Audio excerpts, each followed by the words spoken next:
You're entering Corsi Nation. This is Jerome Corsi. Today it's November 3rd. It's Monday.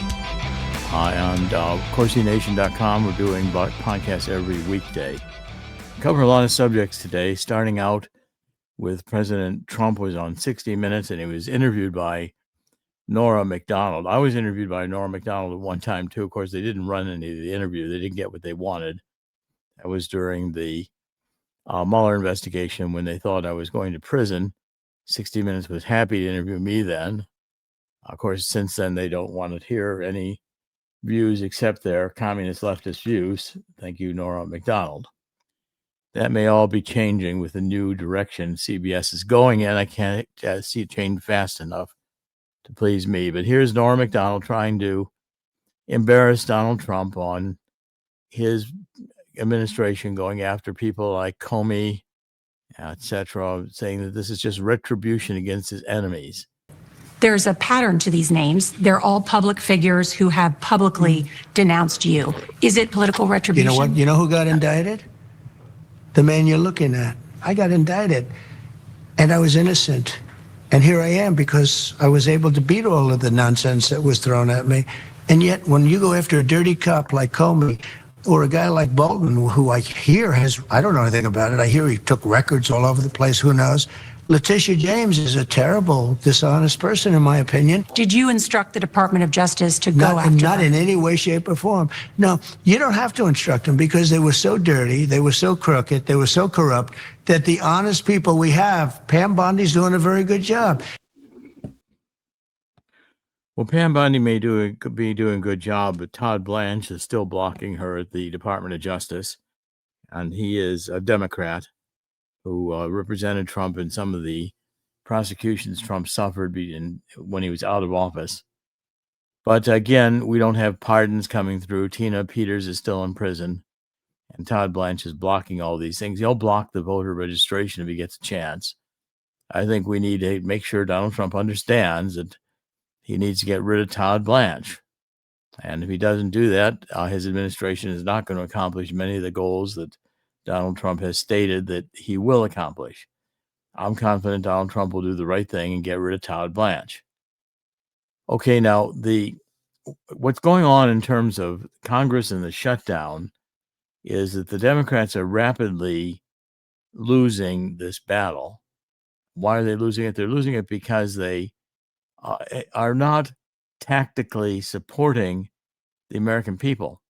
They want to run these woke programs that they want funded. They want to let illegals vote. They want illegals to get SNAP benefits, food stamps. They want illegals to get Medicare. Well, American people are tired of, taxpayers are tired of working for all these illegals getting benefits that the American people aren't getting. And the Democratic Party doesn't seem to comprehend it's committing suicide. Now, what I'm finding is that Congress is beginning to get more active. And so I'm seeing more and more reports that Congress is beginning to investigate things like all the abuses in the Operation Crossfire Hurricane, Russian collusion hoax. And pretty soon there's going to start to be hearings on a Watergate-like scale that goes through Russian collusion and makes it clear to the American people what happened. Now, if we get those kind of hearings and we get daily television coverage of those hearings, we'll see, in fact, the American public becoming aware of just how close we were to losing all of our freedoms. And I personally can attest to that because I was a victim of the Mueller investigation that wanted to put me in prison. I rejected their plea deal. They never indicted me, but they did everything they could to ruin my life. My 32-year marriage ended as a direct result of the political harassment they put me under since 2018, 2019. And then Clyburn, Representative Clyburn, came after me for the hydroxychloroquine and Zelenko protocol that we offered in telemedicine during the pandemic. We saved the lives of thousands of people. Of course, we were supposedly, according to Clyburn, we were profiteering on drugs that were not approved by the FDA. Well, we beat Clyburn. Clyburn closed up his shop without ever calling me to testify. And then a few months later, my wife decides to have an affair after ending a 32-year marriage. And that's just ending now in divorce. And she wanted me to quit politics. My first impression when she told me she was having this affair was that God took her out of my life to put me back to work. Because for a time I had acquiesced in her wishes and had begun withdrawing from political commentary, which I'm now back actively doing again, and will get more active on the next few months. Okay, so we're seeing that all these attempts, and by the way, this Judge Boasberg is now, Mike Benz is saying there are criminal charges that Boasberg committed in the Arctic frost scandal. The Pam Bondi could immediately arrest this judge for. And I think there's a good basis for this. Both Lindsey Graham and Ted Cruz confirmed this week that their official and campaign phone records were secretly subpoenaed by Special Counsel Jack Smith, with Judge Boasberg personally signing a gag order to conceal the unconstitutional seizure from them for over a year. Senator Graham revealed on X that Verizon, his phone carrier, was extremely irresponsible by complying with the subpoena, calling it a violation of the speech and debate clause of the U.S. Constitution. Okay, I'm not, Senator Lindsey Graham is not one of my favorites, but he slammed both Smith and Boasberg for engaging in what he described as legal slander and constitutional abuse. It's now clear that my official and campaign phone records were subpoenaed by Special Counsel Jack Smith. Worse, a judicial gag order was issued prohibiting me from being informed of the subpoena for at least a year, because Judge Boasberg believed that if I were informed, it would lead to witness tampering and destruction of evidence. That's legal slander. I would like to know the factual predicate for issuing the gag order. Okay, so again, I think the Democrats are getting exposed, and Mondami, who looks like he's going to win the mayoral race in New York City, because of so many of the youth have been brainwashed in college into thinking that socialism is good, rather than understanding its disastrous consequences every place it's been enacted. Okay, so what we're seeing here is a fundamental shift in American politics away from the Democratic Party, which is committing political suicide. And by the way, the Maduro regime in Venezuela made 54 political arrests last month, activists.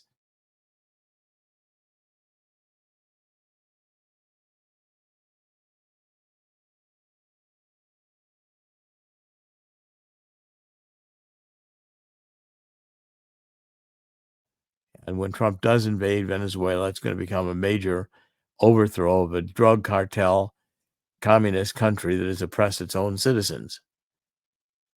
Okay, the nature of, and Obama, by the way, is speaking out again, making a fool of himself, while Mondami's going around wearing metrosexual gear that looks like he's half female. And Bill Clinton's with a big bandage on his nose. And, it's amazing the Democrats Party has just produced such despicable people that are truly evil and bent on destroying this country. And Obama was at a rally and he was flirting with a girl at a New Jersey rally saying, "You look cute, but I'm married, and Michelle's fine too." I mean, what's Obama doing? I mean, is he out of his mind? I mean, these guys, I think, have lost it. I think the Democratic Party is, for all intents and purposes, finished. Chris, I want to cover one more story that I want you to comment before we transition into some international politics. But the main story today and that's out there is this SNAP program, which is the food stamp program, and it's beginning to be under serious investigation.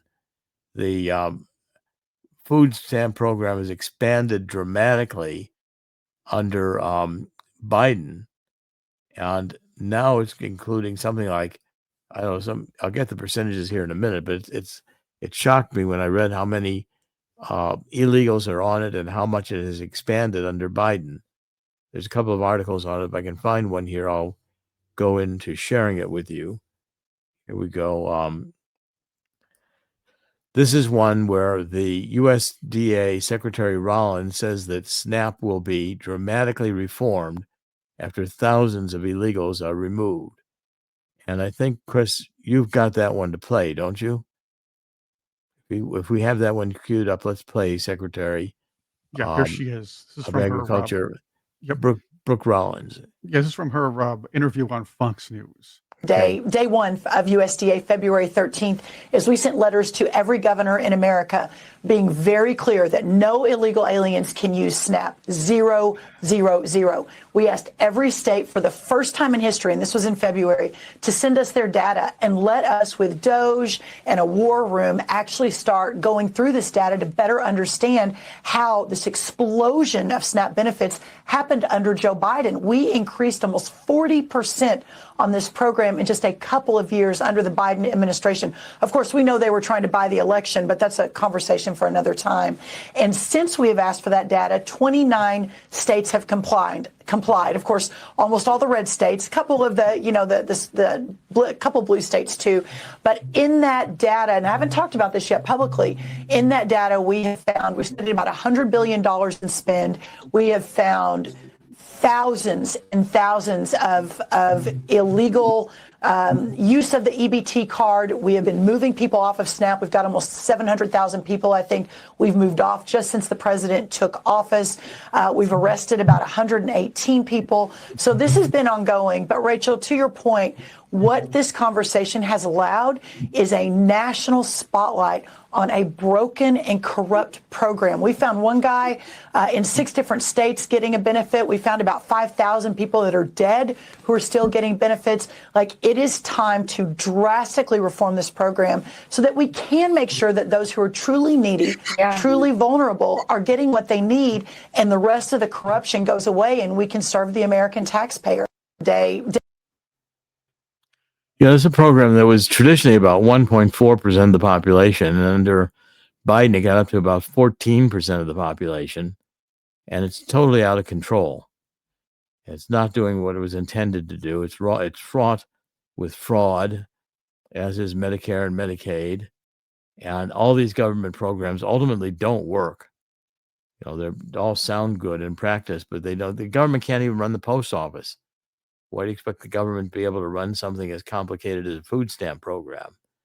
It can't. All it does is turn it into political, currency that the Democrats use to buy votes. And by the way, I'm watching very carefully the gubernatorial race in New Jersey and the mayoral race in New York, because I'm convinced the Democrats will use the algorithms to steal both elections. I expect we'll see it in the mail-in ballot fraud. Democrats in New York are already leading almost 2-1 in mail-in ballots. So again, I wonder how many of those ballots are real people and how many are algorithmically generated and are not real people. No one will ever know the difference because no one's going to go check to see how many of those mail-in ballots are real person. No canvassing out in the real world to determine that. They just show up as having a legitimate state ID and they're counted, even though that legitimate state ID is only issued to a false voter because the algorithms permit the creation and the hiding of these false votes until the criminals need them. Okay, and we go on God's 5 Stones. If you go to gods5stones.com, you're going to see all the information we've developed on many different topics. We're expanding God's 5 Stones to include Act Blue, to include the coming coup d'etat investigation against Barack Obama, to include the child sex trade that's going on. And I'll be doing much more to promote this as our investigative site, where we're looking into these abuses from a bipartisan perspective to get back to the fundamental principles around which this country was founded, which is capitalism and free enterprise, not government dependency. I think these are major points, and we intend to, for sure, continue along to make sure that the American people understand that what we're dealing with here is largely a communist revolution designed as the Democratic Party, even though the Democratic Party today, I think, its leadership has gone overboard in a direction where they're now a treasonous party that hates America and an insane party that embraces terrorism, illegal immigrants, Venezuelan terror, Venezuelan criminal gangs, and letting prisoners out of jail, opening up jail space to put in the conservatives. And Norm Macdonald, it's the Democrats who've done the political targeting, not the Republicans. The Republicans are trying to get the criminals who did the political targeting in the Justice Department.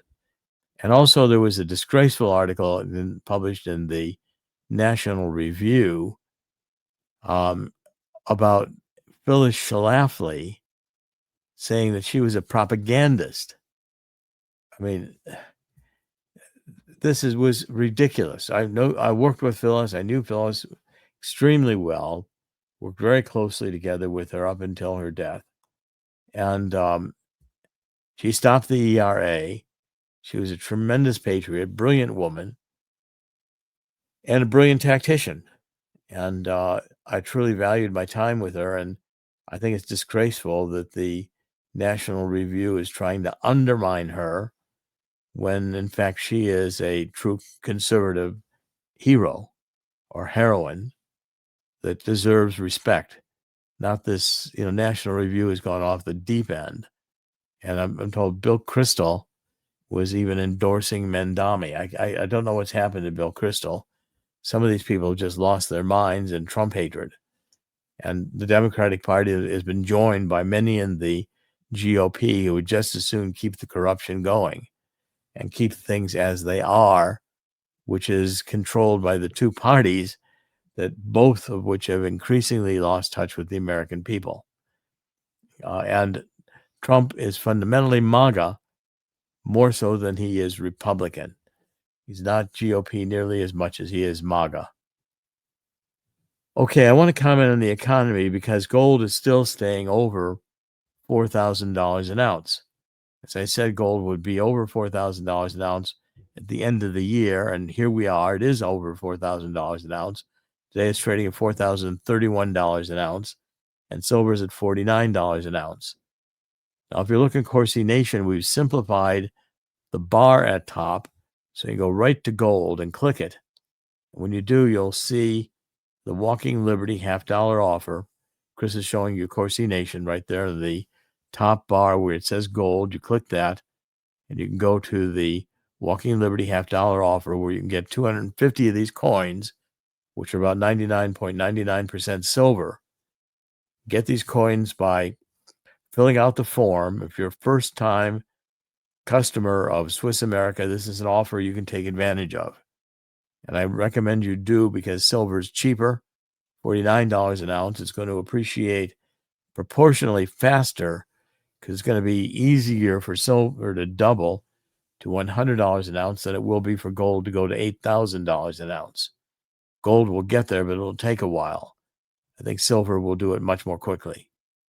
And so therefore, talk to Swiss America, fill out these forms, get the information that's on our website, including on this free book that I've written, 1-800-519-6268, Swiss America's number. The book is How the Coming Global Crash Will Create an Historic Gold Rush. Write the phone number down to call Swiss America. It's, again, 1-800, I'll have it here in just a second, 1-800, 1 second. It's scrolling across the bottom of the screen. 1-800-519-6268. 1-800-519-6268. Call Swiss America today, especially if you like the show. Support our sponsors. I've worked with Swiss America for over 20 years, and they're one of the best, if not the best, in the business. And I swear by the company, and they've always done a great job for me and for our clients. Okay, I want to I'll focus on one or two more stories. And Chris, I'd like you to comment on this next one. The trucking industry is under distress because we had so many foreign truckers coming in, and Obama and Biden wanted these foreign truckers to come onto our roads to make us international, North American Union. That was, of course, George W. Bush's idea under the Security and Prosperity Partnership in North America. But the problem is that right now, the amount of freight being carried has dropped. And so therefore, only the strongest carriers are going to survive. And it's going to cost more to get the qualified drivers who can speak English and have proficiency in English and also can pass all the tests required. But the strong shipping companies will survive, and many are going to go bankrupt. But again, it's important to get the foreign drivers off our roads. And again, I think the ICE is going to be making a redoubled effort to deport illegal immigrants, as President Trump has been criticizing ICE for not getting the job done fast enough. Chris, you want to comment on these stories? I was watching what was going on with the foreign truckers. This stems from, as you remember, that case where the one gentleman who couldn't speak English, I believe he was of Indian descent, I don't remember. He didn't understand that he couldn't take a U-turn somewhere and cause some severe havoc. These people are dangerous on the road if they are unable to read the signs.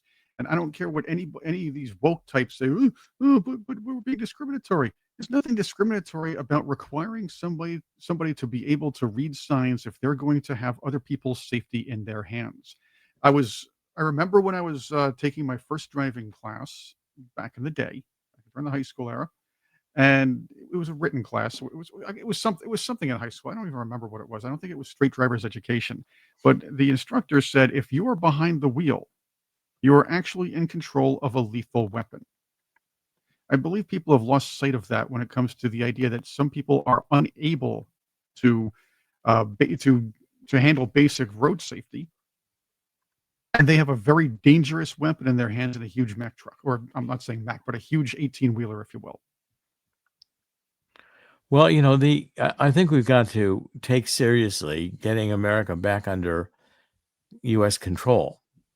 And the idea that foreigners have just as much rights in the United States as citizens do is a disastrous idea. Another idea designed to wreck America. And I think we're going to get a Supreme Court decision which says that you cannot redistrict according to race. If that's the case, the Democrats are going to lose about half their seats. I also remember, Dr. Corsi, that when you mentioned the whole idea of creating a full North American Union and using these foreign truck drivers as a component, let's take you back to the early 2000s, because this is the first time I actually had a discussion with you. I was hosting a radio show in New York, and I called you up, or I booked you on it, and we talked about this whole idea that our section of the Pan American Highway, Route 35, Interstate 35, from Texas, Mexico, our section of Texas, through Mexico, through the Tex-Mex border, networking with a bunch of other highways in the U.S. and Canada would be the key, and this was all part of that. It was an absolutely fascinating discussion, because this was something that both the Clinton and Bush administrations were at the time on board with. Well, again, I wrote a book called The Late Great USA, in which I described that whole process of re-engineering the highways and railways of North America so that they extended from Canada through the United States down into Mexico. And we even had a Mexican customs office in Kansas City. And this was all going to be multimodal transportation, and we were going to get the goods from China. It was going to be wonderful because they were cheap goods, except that the Americans lost so many jobs. Who could afford the cheap goods from China? A couple more stories I want to cover. First of all, Trump has decided that he's not going to give Tomahawk missiles to Ukraine, at least not for now. And I'm probably going to write a story here pretty soon, and another American thinker, I'm thinking about it, is saying that, look, let's face the reality. Russia's won this war. Now it's time to end it. And the end game is going to take a certain amount of concession on both sides, but I think the end game can be fairly well envisioned right now. And I'd like to make sure we advance the idea of the end. It's time for the end game in Ukraine. Seattle, by the way, is paying about 53% more than the national average for gasoline, and that's because of the green energy policies that still dominate in Seattle, which is about as far leftist is neo-Marxist as you can get. And so the national average for gasoline, gallon of gasoline, is $3.06 or 7 cents. In Washington State, the average jumps to $4.39 per gallon. In the Seattle, Bellevue, Everett metro area, the price is $4.65 per gallon. In King County, it reaches $4.73 per gallon. And it's all because of the push for green energy and some of the highest fuel taxes and climate-related fees in the country, Washington State charges. And again, the climate narrative, I think, has completely been bankrupted, especially after Bill Gates even is saying that he doesn't think it's an existential crisis. Of course, Bill Gates has done everything he could to advance all of these disaster ideas in order to essentially advance his policy of depopulation of the world, which the globalists believe is necessary. So right now you've got the UN meeting, the climate talks going on, and the United States has not participated, which means that these climate talks are just worthless. And the climate agreements being made are themselves net zero. In other words, they're worthless because the countries don't obey them and respect them. Okay, so fundamentally, we have sanity coming back into the discussion with the realization that all this global warming stuff was only political hype from the very beginning. And as such, I think we realize that we've been bamboozled once again by the left into a false crisis where they beat the drums, Russia collusion, climate change, disaster, all the other themes of the Democratic Party has pushed down the throats of the American people, which turned out to be a complete and absolute lie. Obamacare, by the way, is under attack, and I'm not sure Obamacare the subsidies are going to get renewed, which means Obamacare will also crash and burn. We're seeing the failure of the Democratic Party across the board, and we're going to watch very closely these elections in New York and New Jersey to see if they're rigged, and if they are, we're going to make a lot of noise about it. This is Dr. Jerome Corsi. Thank you for joining us today. It's Monday. It's November 3rd, 2025. In the end, God always wins. God's going to win here too. And join me in the spirit of 2 Chronicles 7:14. Let's get on our knees and ask that God forgive us for letting so much insanity enter the world. And God will hear our prayer, intervene, and heal our land. This is Dr. Jerome Corsi. We'll be back tomorrow, CorsiNation.com. Thank you for joining us for our weekday podcast. God bless.